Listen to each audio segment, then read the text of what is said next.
Welcome everybody. Welcome. I should have fixed this before and I didn't. I'm gonna fix it now and I apologize. So here, I'm gonna make myself look a little bit more like Hartland. There we go. There we go. Now I am gonna ask a silly question. Am I like doing a weird, I don't even know how to describe it. Am I choppy looking? No, no, you look great, Steve. The Okay. the stage you've got set there looks great. So you're ready for Awesome. the performance here. Oh boy. Should I bust out the guitar? Is that I is that what uh, comes next? that would be amazing. Just some kind of like rock star entry. Yeah, right here. Got There we my go.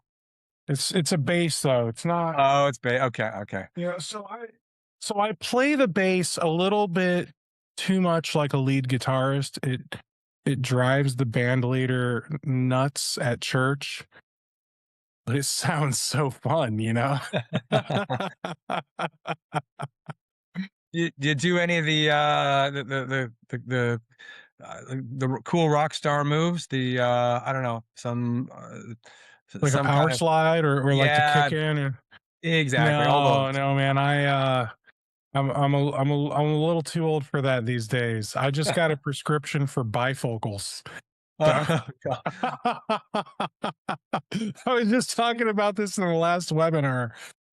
So for those of you who are in here going, what the heck is going on? We're just going to have some banter for a couple minutes because we're giving people a chance to join. Okay, so I promise we are going to talk about some M&A topics, so that way you can make sure your business is valuable and you know what they're looking for when they go to look at your business when you're ready to sell. That sounds right, right, Yep, Artland? yep, All right. the crux of it. All right. So yeah, so I went and did an eye appointment last week for the first time in like 2.5 years. My eyes traditionally were not that bad, but I don't know what happened, man. I turned 40 and just they tanked. I'm a farsighted individual, and Yeah, I just thought that meant I have awesome vision. What right. that actually means is they just call it nearsighted and farsighted because people can't remember the scientific names for it. It does not mean I see better far away. It means I don't have near vision, but I also don't really have far vision either.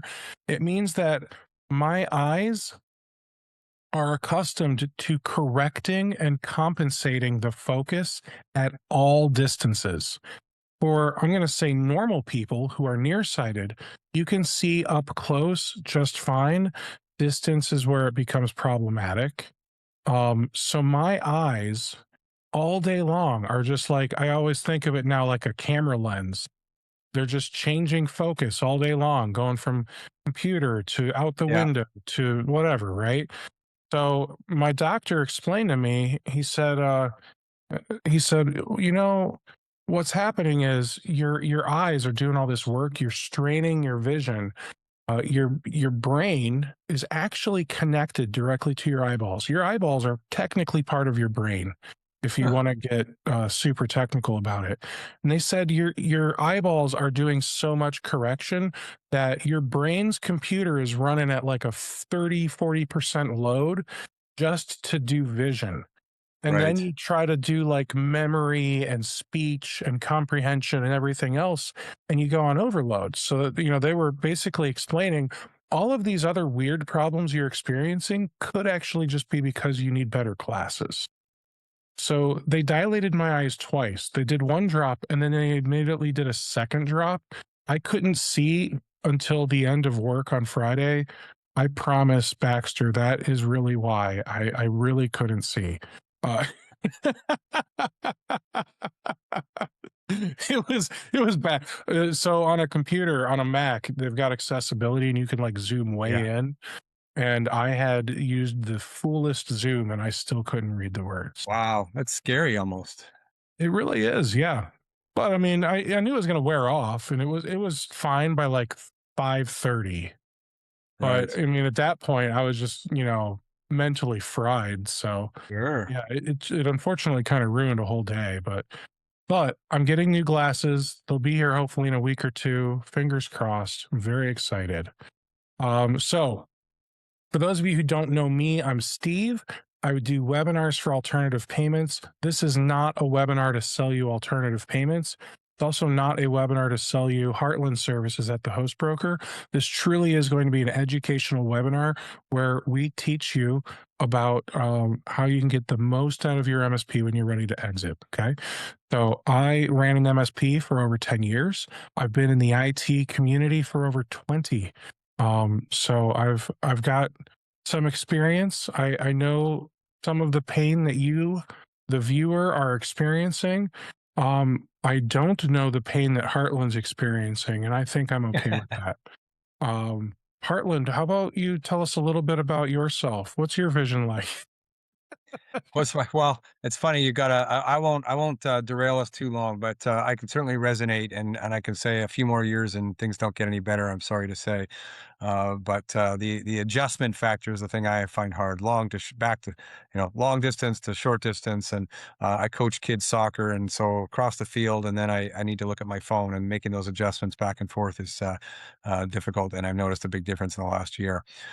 Anyway, M&A. So just a quick intro here, Steve. Maybe if that helps from my side. Um, Sure.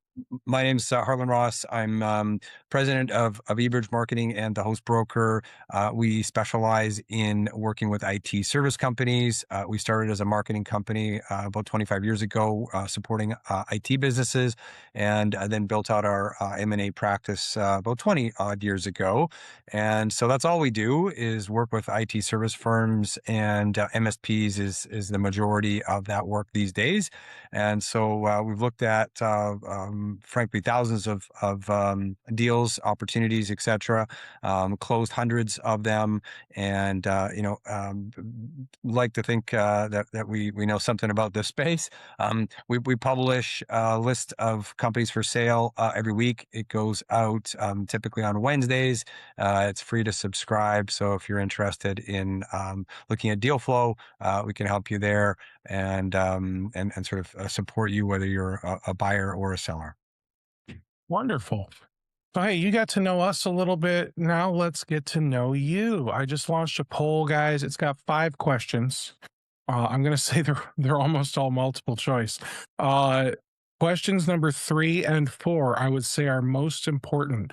Those 2 questions are specifically around the topic of today's webinar. And based on your responses to those 2 questions, I will pivot and make sure I'm asking Heartland questions around what topics you want to hear or what topics you're struggling with. So if you guys could take 30 seconds to answer that, I would greatly appreciate it. Um, Heartland, just so you know, the first question is, what concerns you most about eventually selling your MSP? And then the next question is, what does a successful exit look like for you? Yeah, yeah, Yeah. I can see them on my screen too, actually. Okay. Yeah. Well, don't cheat. I've All right. So, let me scroll through my questions because I'm already getting responses here.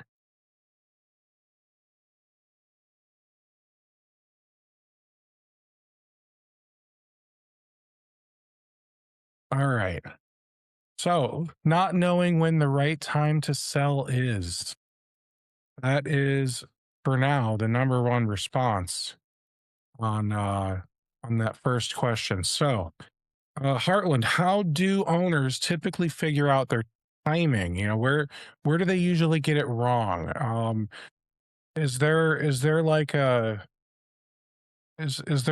formula? Is it a just when they feel like it? Is it a political, not political, economic climate kind of thing? What do we look for?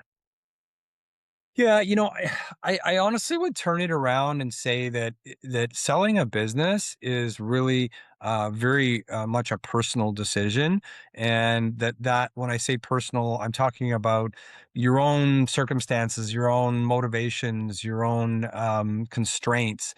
Are you ready to retire mentally, physically? What does your family think of this choice? What does your life partner, your spouse, think about this? They've already retired and they want you to come traveling with them, and you're tied to the business. And so, is this a time? Does it make sense to have this be the time to kind of make that transition?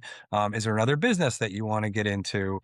You've got two competing businesses that are kind of we're going to require that to be successful, you're going to need to put more effort into one or the other, and so you need to sort of make a choice. Just what are your do you want to move across the country? We've had groups that want to make a lifestyle change, and the business Yeah. is really tied to more of a regional focus, and not something that they can run remotely so easily, and so that's going to be a driver. So I think that there are certainly people who have the ability to pull the trigger whenever they want, and so then there's you talk about other things like, well, market timing or timing of the business itself. But I think the first question is just really a personal one, is to say, where are you at in your life, and is the timing right? And the reality is that sometimes the timing to sell the business doesn't correspond to realizing a peak valuation necessarily, but you might have to forego that for the other things, like joining your wife to go traveling around Europe, or to have that new life that you want in a different state, halfway, across the country. So I think those are all important, but beyond that, if you do in fact have the kind of luxury of saying, well, I can do this whenever I want, there's no sort of external pressures and whatnot. One of the things that everybody wants to, like a sports star, right, or a rock star, you want to go out on top. You don't want to be a sort of a has been, and be continually playing as a I think a performance band at a smaller, to use your world a bit, Steve, but a smaller and smaller and smaller venue when you used to be Yeah. able to fill a whole arena of 50, 60, 70, 80,000 people. But there are sometimes groups that we see that come to us, and they've kind of reached this peak, in the sense that we look at their financials, and there's a big spike right around their profitability, around their EBITDA number. And so you think, well, that's the time to sell. But oftentimes that's, as a business owner, you may see yourself in these shoes, but they've engineered it that way. And I would say that on the one hand, it's good to go out on top. On the other hand, there needs to be some substance to it, and oftentimes a Yeah. buyer will sort of read through the fact that a business has been, you kind of cut staff, you got rid of the office, we don't need that anymore. We don't need to pay all these people for lunches, and get rid of the bonuses, and fire a few salespeople because they weren't doing that much anyway, and all of a sudden, you got this massive spike in your profitability. And so I think that people kind of get their expectations up with trying to raise these numbers, when the buyer sort of sees through this and doesn't isn't going to necessarily prepare or provide the value that you might think you're going to be able to realize. That's a really good point. So I wanna tell a story. I'll make it quick. I know a guy who was in his 60s, early 60s, and he owned a consulting company 50-50 with a partner. Yep. The partner passed away. Um, and it did not seem as though they had any type of like agreement or contingency or anything set up. So the partner's shares went to the partner's wife. So now the partner's wife is trying to like figure out what to do. She doesn't know. It was a an SAP one consulting firm. Right. So they consulted on, not only is it technology, which she's not great with, but it's very specific ERP software that they do a lot for manufacturing. So she's in a completely like different world. Well, a month goes by and the owner that I know gets COVID, doesn't go to the hospital quickly enough, and tragically also passes away. Oh my goodness. What are the chances? I don't want to do the math on that, but probably low. So now Yeah. we've got two wives because neither owner had like, they didn't even have wills. Like they Wow. thought they still had 15, 20 more years to go before they had to like worry about stuff. Yep. So like the business ended up, they ended up like hiring a guy to come in, run the business, make sure all the paperwork's in order, and they sold it to one of those bigger companies that was gobbling up all the smaller ones, right? So not to say that it was a bad thing. I mean, the wives were taken care of. Um it's just unfortunate because it was like a rushed process, and the Yeah. business probably could have made more for them had they, I don't know, done some things sooner. So they didn't have an exit plan at all. There was no strategy around what does exiting look like. They didn't have they didn't have any type of plan around, what happens if I get hit by a bus, or what if I need to go get like heart surgery and I'm out for a month. Like they didn't have any of that. So it was absolute chaos in the office for like 2 or 3 weeks. Nobody knew how to do their jobs. It was bad. And then so they didn't have any of that stuff, and they didn't have like the, I don't know, the proper legal paperwork for, I don't know, whatever comes next. What if something terrible does happen? Like none of that was set up. So I know some of that is well outside of M&A, because some of that could simply be I can't think, estate planning, right? Yeah. But some of this does kind of fall in your wheelhouse, at least to a degree of, well, had they done these, I don't know, three things, then it would have been a lot easier for the wives, for the staff, whatever, right? So Yep. what magic do you have for me? Well, certainly that is very tragic case. We've certainly been in situations where a partner's passed away, and then the other partner takes over the business. Most of the time that we're involved, that happened at some point in the past, and just sort of not really material to the discussions at that point, because enough water's passed under the bridge that person's role was has now been reallocated, or someone's been hired to replace that, Mhm. or and then the other partner, who's now the 100% shareholder, in most cases, is sort of running the business. But we've had other businesses where there was a one single shareholder, and he passed away. It was actually in a car accident, and then the wife had to step in, and she didn't know really much about the business. So these things do happen, and I think that that the idea, and you said, some of this is sort of a little bit out of our wheelhouse, but like just thinking, not necessarily sort of doomsday of what happens if I get hit by a bus, necessarily, although I think we all need to be realistic. But to think about, like, what is my plan? How long do I want to keep this business? What's, if there's financial targets, am I keeping it till I hit a certain financial target? It is an age thing, and be documenting, virtually everything, right? So if something does happen, people can step in. I mean, I've had conversations, on just speaking personally with our accountants, with my wife, and financial advisors, to say, kind of, here's how everything works, and putting together, a document, or here's where you find everything, and these are my intentions and wishes, and so there is a plan, if I did get hit by a bus, on terms of how to, implement these things. So I think thinking through those logistics are really important. But there's lots of other factors that, in terms Mhm. of like an exit plan around, for instance, like having the business not be so reliant on any business owner.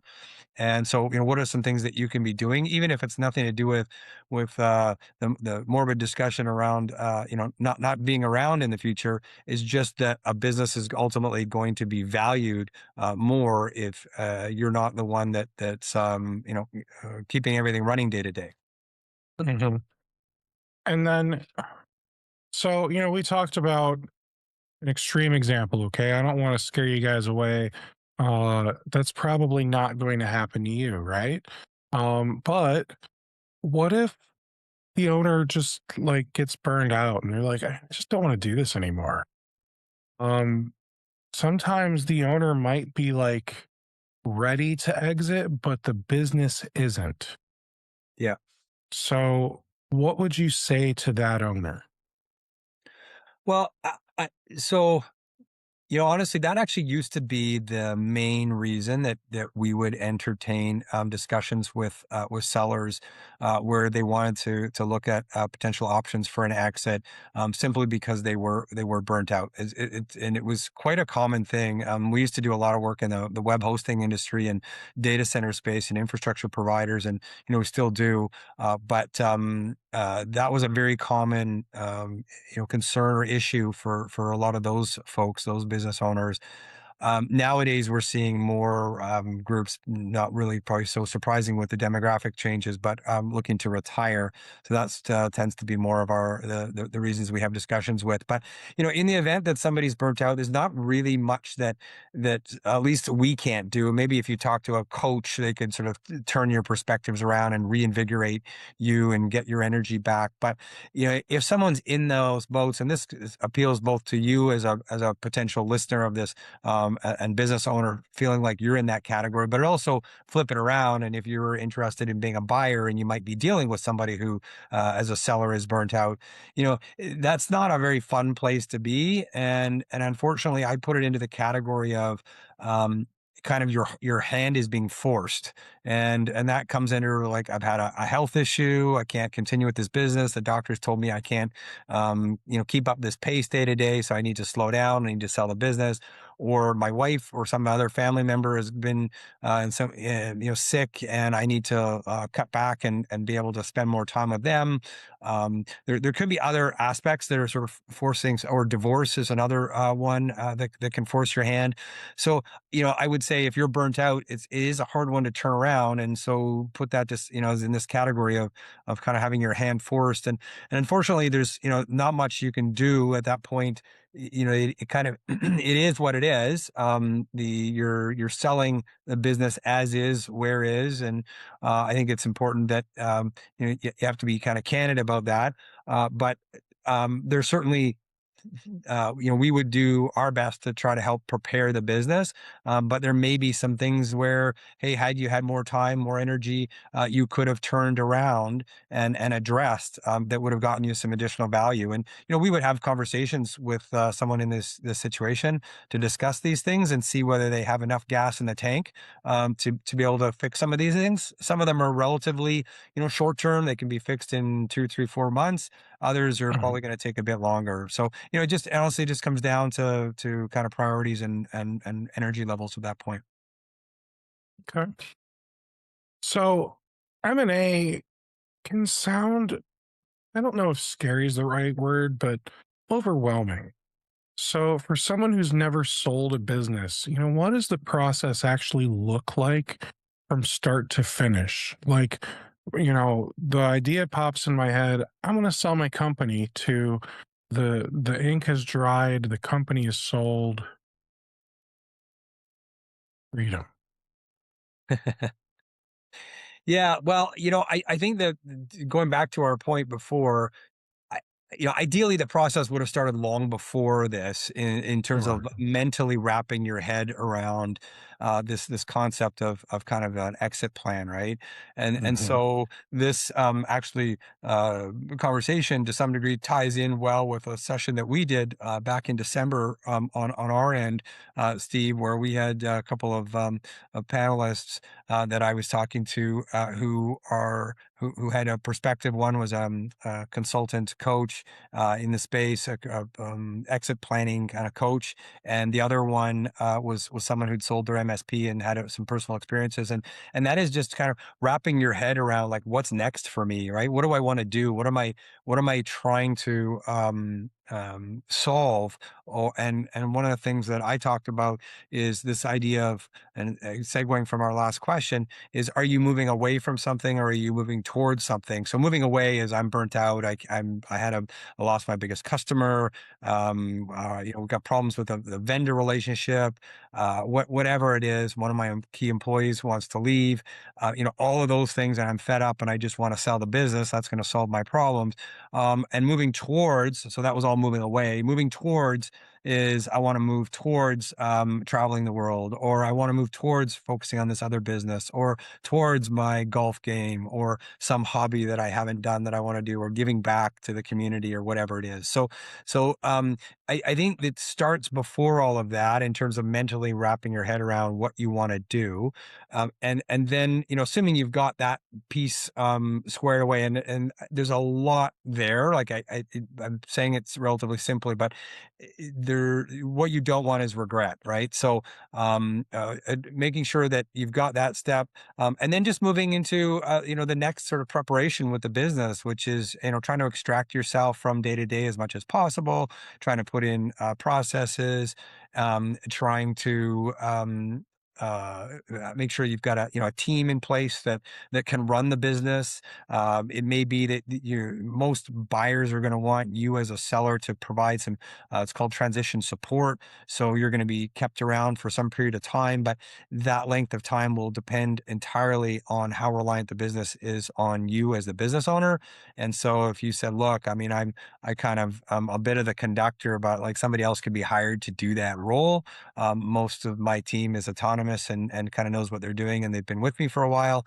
That's a great answer, as opposed to you're kind of it's a fire drill all the time, and you're stepping in and you're answering support tickets and interacting with all the customers on a regular basis.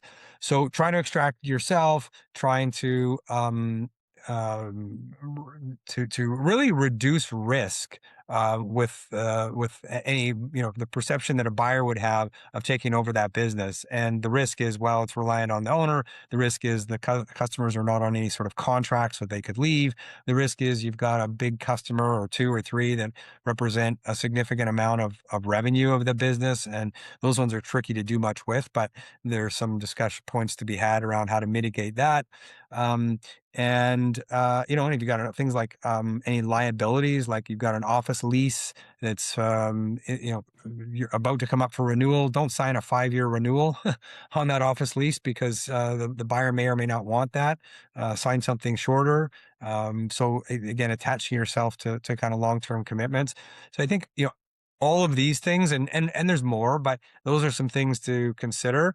And then you have a conversation with someone like us who can talk to you a little bit about any potential challenges, and really level set expectations. Because I like to say that surprises are great if it's your birthday.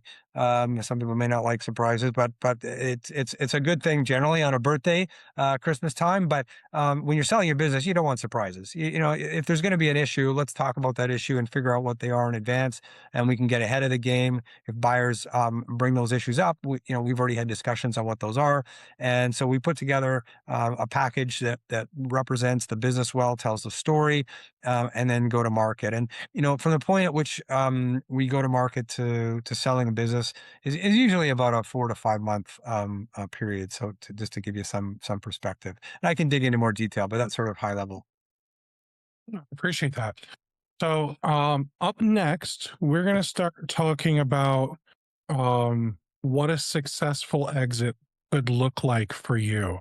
All right. But first, what we're going to do, Heartland, I forgot to warn you about these this morning, this afternoon. just to remind you they were happening, we are going to do a little pivot. Um, so what we're going to do is we're going to take just a few minutes and we're going to talk about our companies, our platforms, what we have to offer for MSPs. So Heartland's been talking about what makes an MSP attractive to buyers. And one thing that um, has not yet come up, but may, is operational maturity, Yeah. right? So buyers want to see that your business runs without you chasing things down manually. And I'd be doing you a disservice if I didn't mention that accounts receivable is one of those areas where a lot of MSPs are still doing things incredibly manually. Excuse me. All right. So, chasing invoices, um, updating payment methods, following up on expired credit cards. It's not just a time sink, it's the kind of operational mess that, it just makes buyers nervous, right? So alternative payments helps MSPs get paid a lot faster with a whole lot less manual work. Um, So, what is alternative payments? We are a payment processor, a client portal, and accounts receivable automation, uh, all built specifically for MSPs. Over 700 MSPs work with us today, including Valiant Technology, Team Logic IT.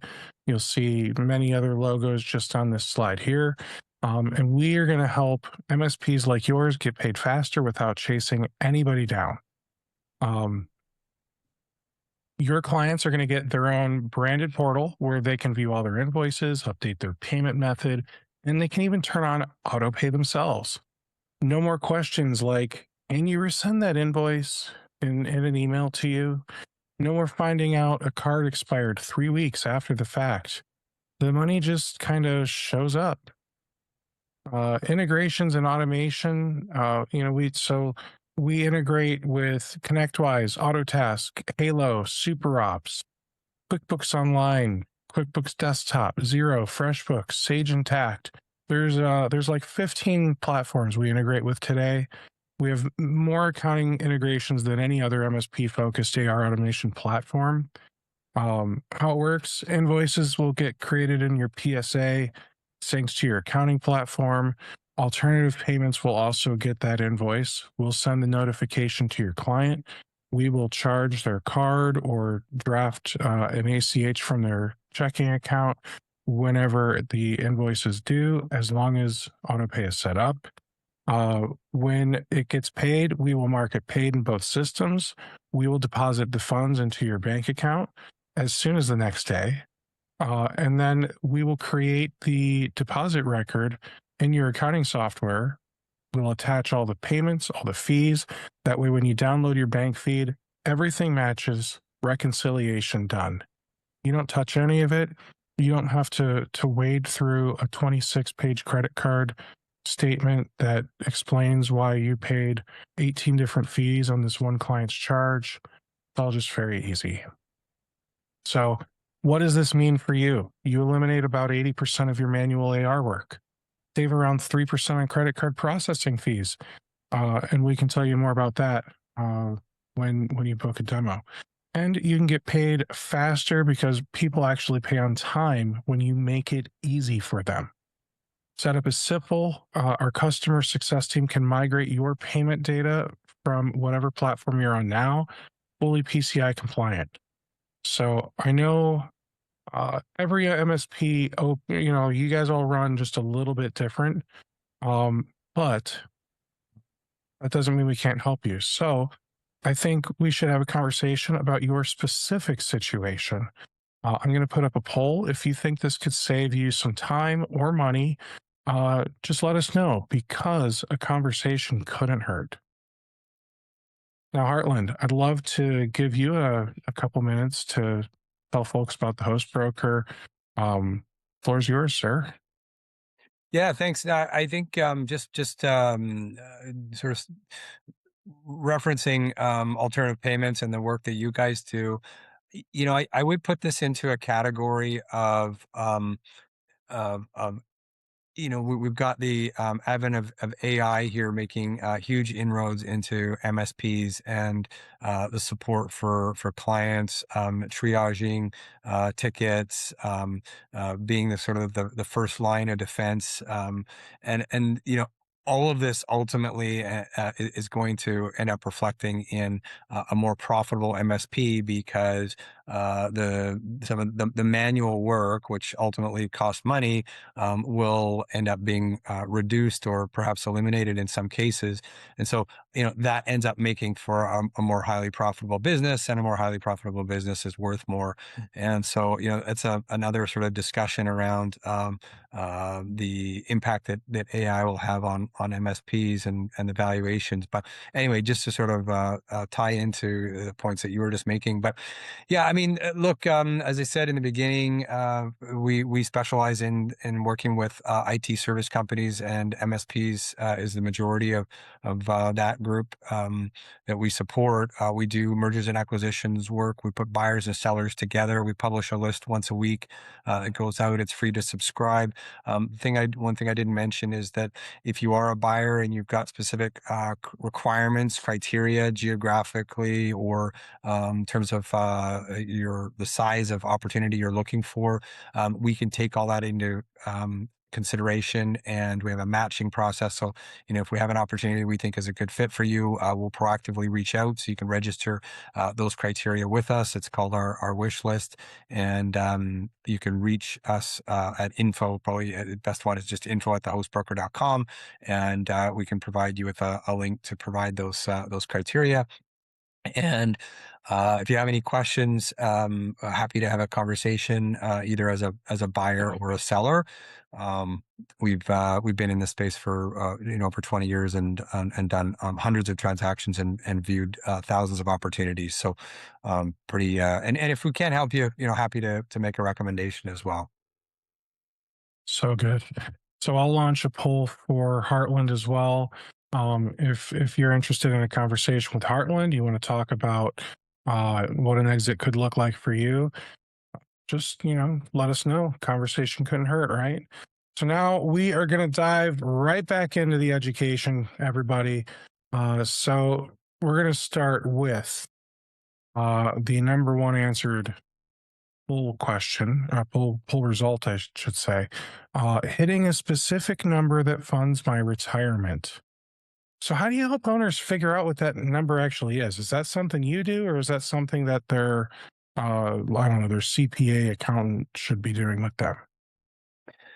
Yeah, if I'm honest, it's really not something that we need to know what they want to get from their business, so that we can reconcile that against the value of the business, and decide whether selling the business is going to make sense in light of that figure. But how that figure is derived, and to some degree, it's really not sort of our business, because they might say, well, I want to go buy a yacht, or I want to travel around the world, or I want to put my kids through university, or whatever it is.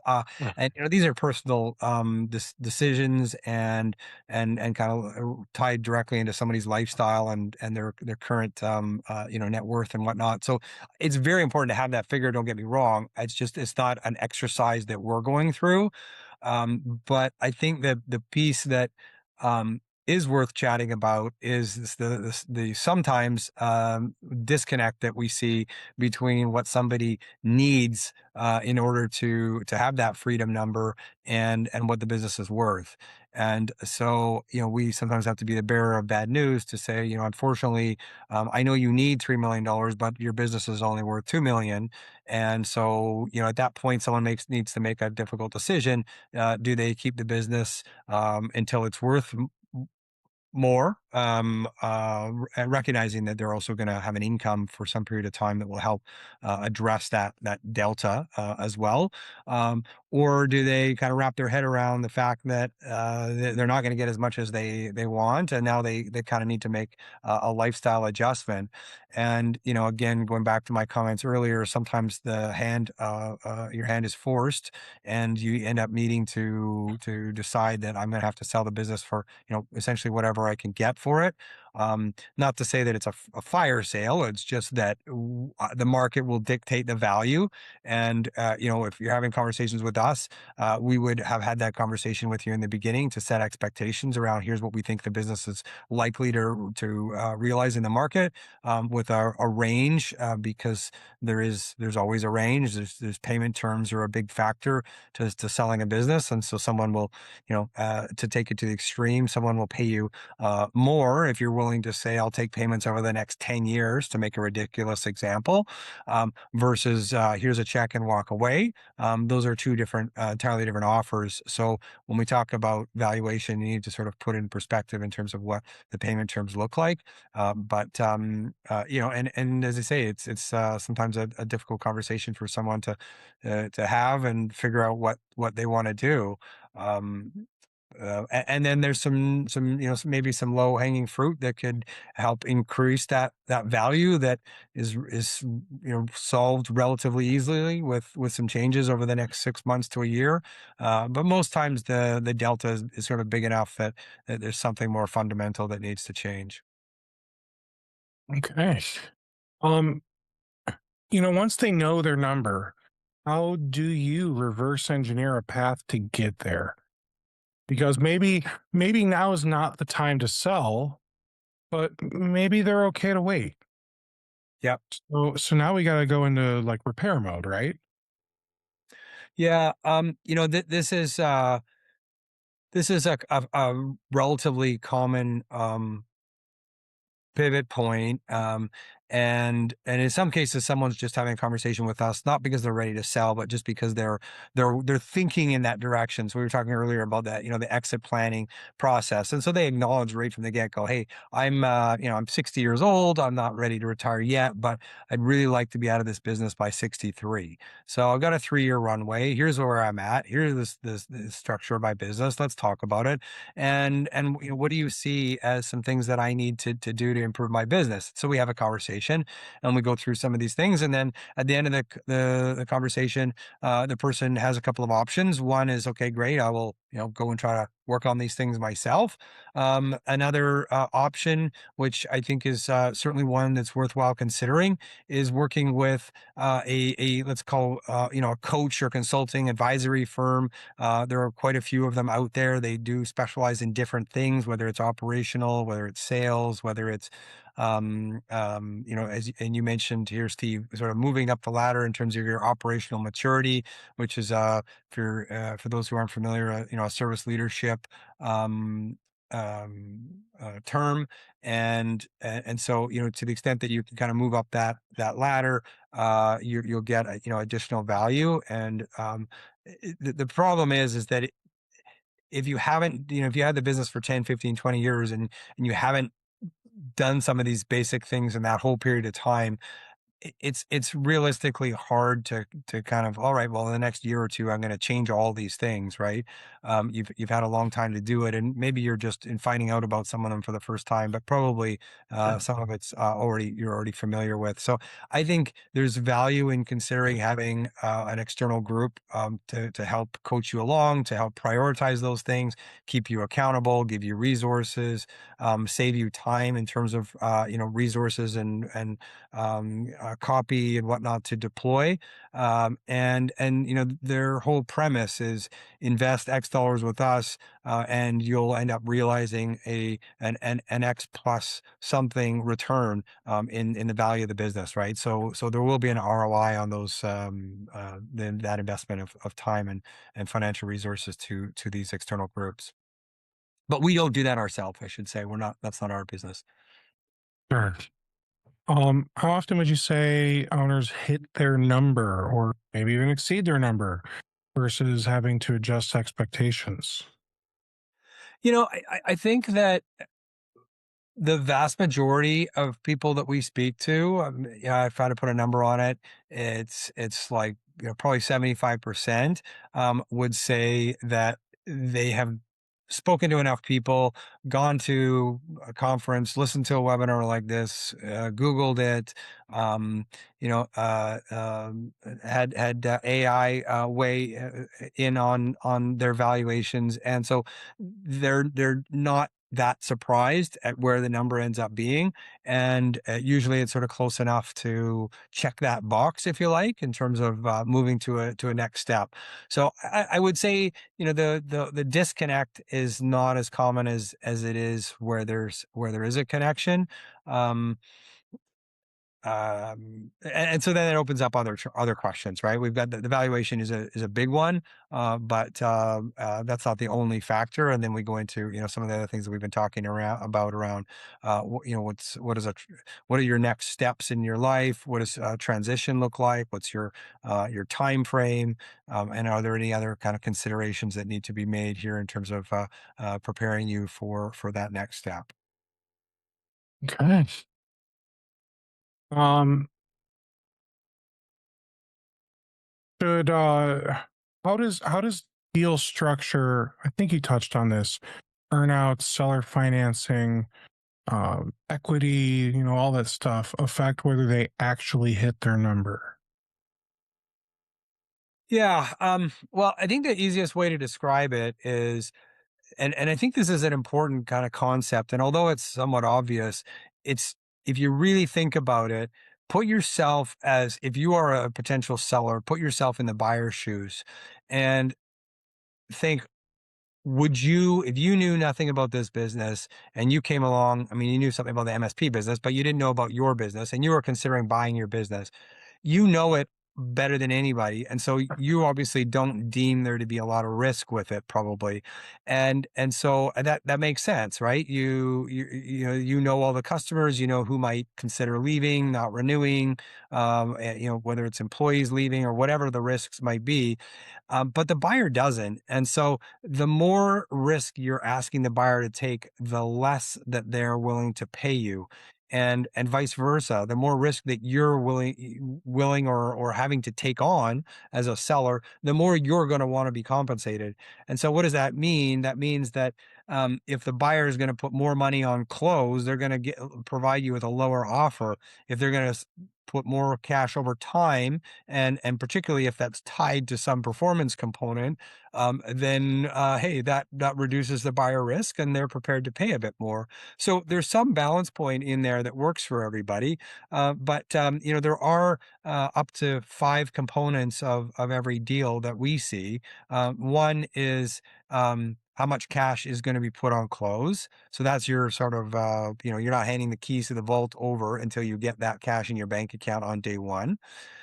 And that will represent some percentage. And then the next piece will be seller financing. And again, not every one of these pieces are part of every deal, but seller financing. So this is you saying, I will allow you to pay me the balance over some period of time, monthly, quarterly, every year, or whatnot, for some period of time. Usually in the MSP community, we see that number be like 12 to 24 months.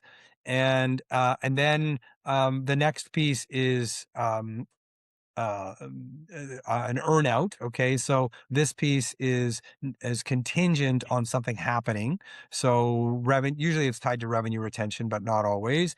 And so if that revenue is retained, and we'll do a look back period, and we'll say, well, hey, it's been 12 months since we closed. Did the last 12 months reflect what it was prior to that? If it's equal to or greater than, then we'll pay you. If not, we'll pay you some reduced amount. So that's a typical earnout in very simplistic terms. And then two other components. One is whether there's any kind of retained equity, or second bite at the apple, or kick at the can, or other terms that are used. So you're going to say you'll keep 10, 20, 30%, usually not more than that, of the equity. And the buyer will come and take those, take the rest. And so you're not in control, but you have the opportunity to cash in those chips, if you like, down the road, say, take some off the table. And why would you do that? You would do that for a few reasons. One, you believe in the business, you just don't want to or have the energy to kind of run it and take it there. You think someone else could do a better job, and so you want to sort of get the upside on that lift, if you like, down the road and sell it in 3, 4, 5 years. Also, it'll help mitigate the risks that a buyer might feel. So you've got some skin in the game and helps the buyer feel more comfortable, and so it helps get the deal done. And then the fifth one is a salary, which has some value. Now there is a difference between you being paid for a job, okay, showing up and doing the work every day, um, and the value of the business. Those are not connected necessarily, but sometimes somebody will overpay you as a in a consulting role, for example. And so there's sort of value that's been pushed from the value of the business into a consulting role, and so you could sort of argue that, well, I shouldn't really be paid $250,000 a year. Or salary is more like 125. So, you allocate part of that to value. So these are all sort of the moving parts which will help shape the deal, and provide a balanced risk profile for both sides. And there's some equilibrium in there that works for everybody. I've got another crazy story. Um, my mother, bless her heart. That's what they say in the South, right? She lives in Arkansas. I can say that about her. Um, she is a technology person in her 60s, which is kind of Wow. cool. So she not like in IT. I just mean like she uses it. So Yeah. she talks to Chat GPT quite regularly. They're besties. Um, she used it to figure out her strategy for when she's ready to retire.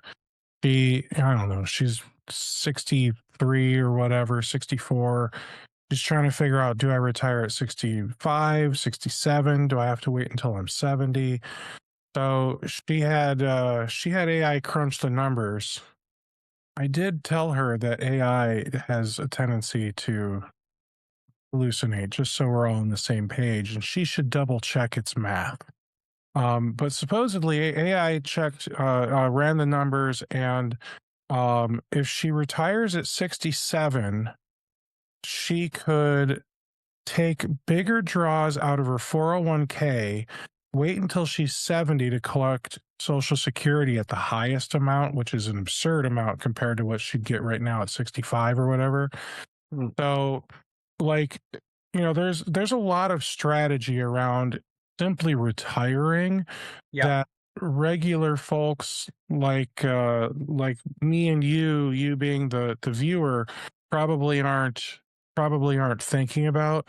So definitely have a conversation with a financial advisor of some sort, or an accountant, whatever, right? So that way you can make fact-based decisions on your future, because don't forget that the number you get exiting the business doesn't have to be the only number. You might have, a Roth IRA, or uh, Social Security, or I don't know, maybe you've got a pension from a school job you had for 20 years before you started working at your own MSP. So, just consider all of that stuff before you come up with what could just be a random number you pulled out of thin air. Yeah. Yeah. No, that's why I think it's important to, using AI tools is, I mean, these are kind of new planning tools, but I think also sitting down with, financial planner is a good practice and exercise to go through. So, are there red flags that could signal a buyer may not honor certain commitment? Um, well, I think that the biggest one that I would look at talking about here initially, and some we have experience with more recently, is that this market is very, very active. Okay, so if you're a seller, it's good news. If you're a buyer, it's challenging, and that is just there's so much interest in this space right now that it's hard to get a deal done to be the successful one, to close a deal. And so what it's leading to is people overbidding, overpaying for deals. And if you have a balance sheet that allows you just to write a check, then that's kind of your prerogative.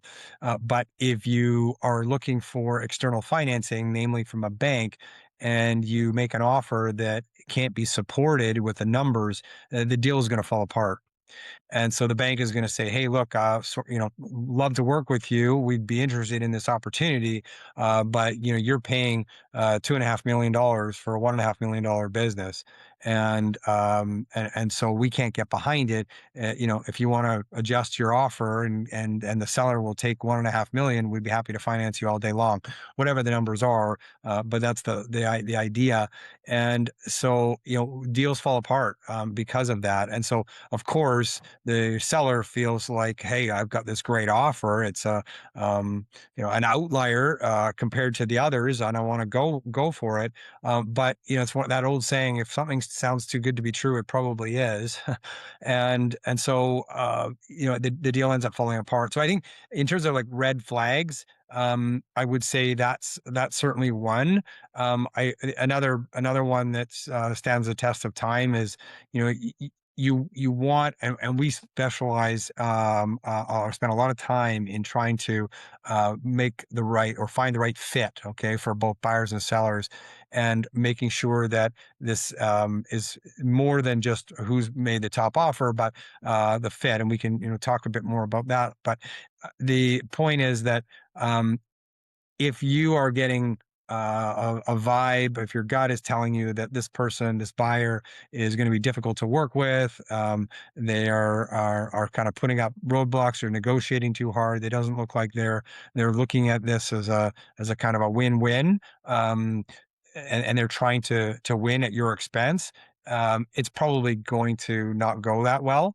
And so I would say, looking at a buyer from the perspective of who do you trust, who do you want to work with, who do you want to work for in the event that you're sticking around, and certainly, if you are taking any equity, retaining any equity, or having a role, this is a partner at some level, and so you want to be able to trust and work with this person for more than just a short period of time in the transaction and the transition.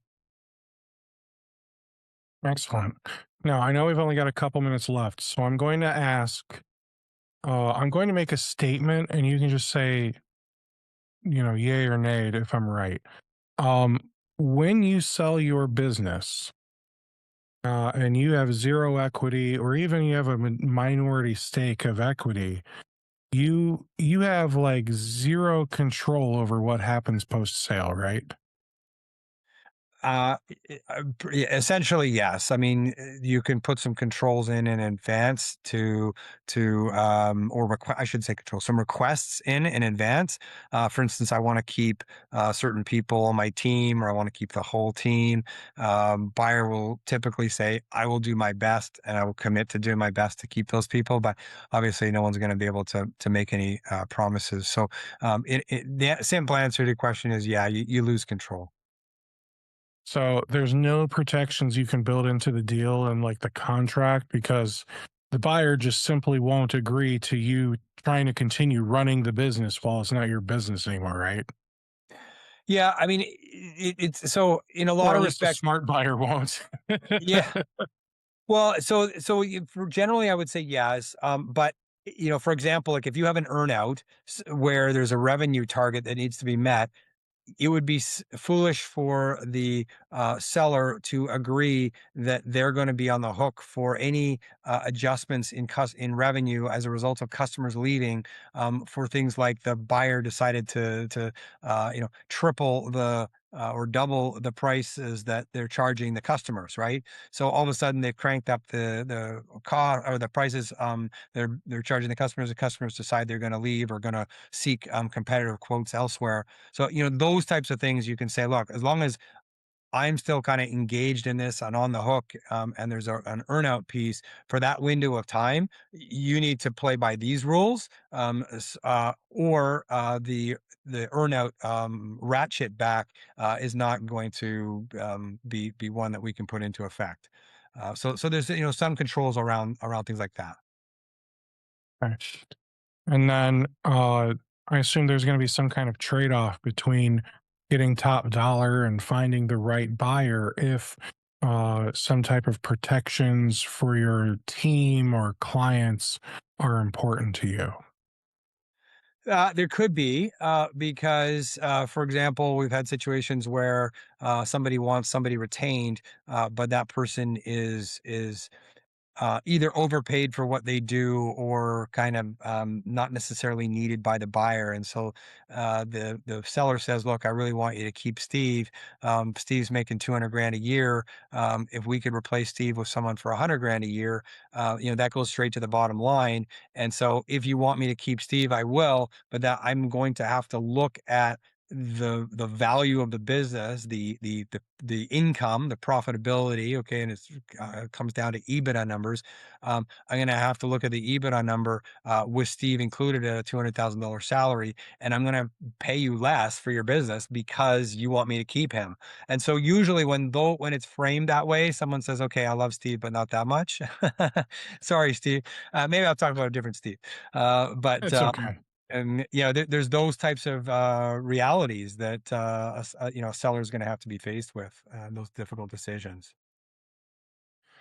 And, you may decide as a seller, like if you're running a smaller MSP, you just got like a couple guys, maybe you decide to sell it to them. You never Yep. know.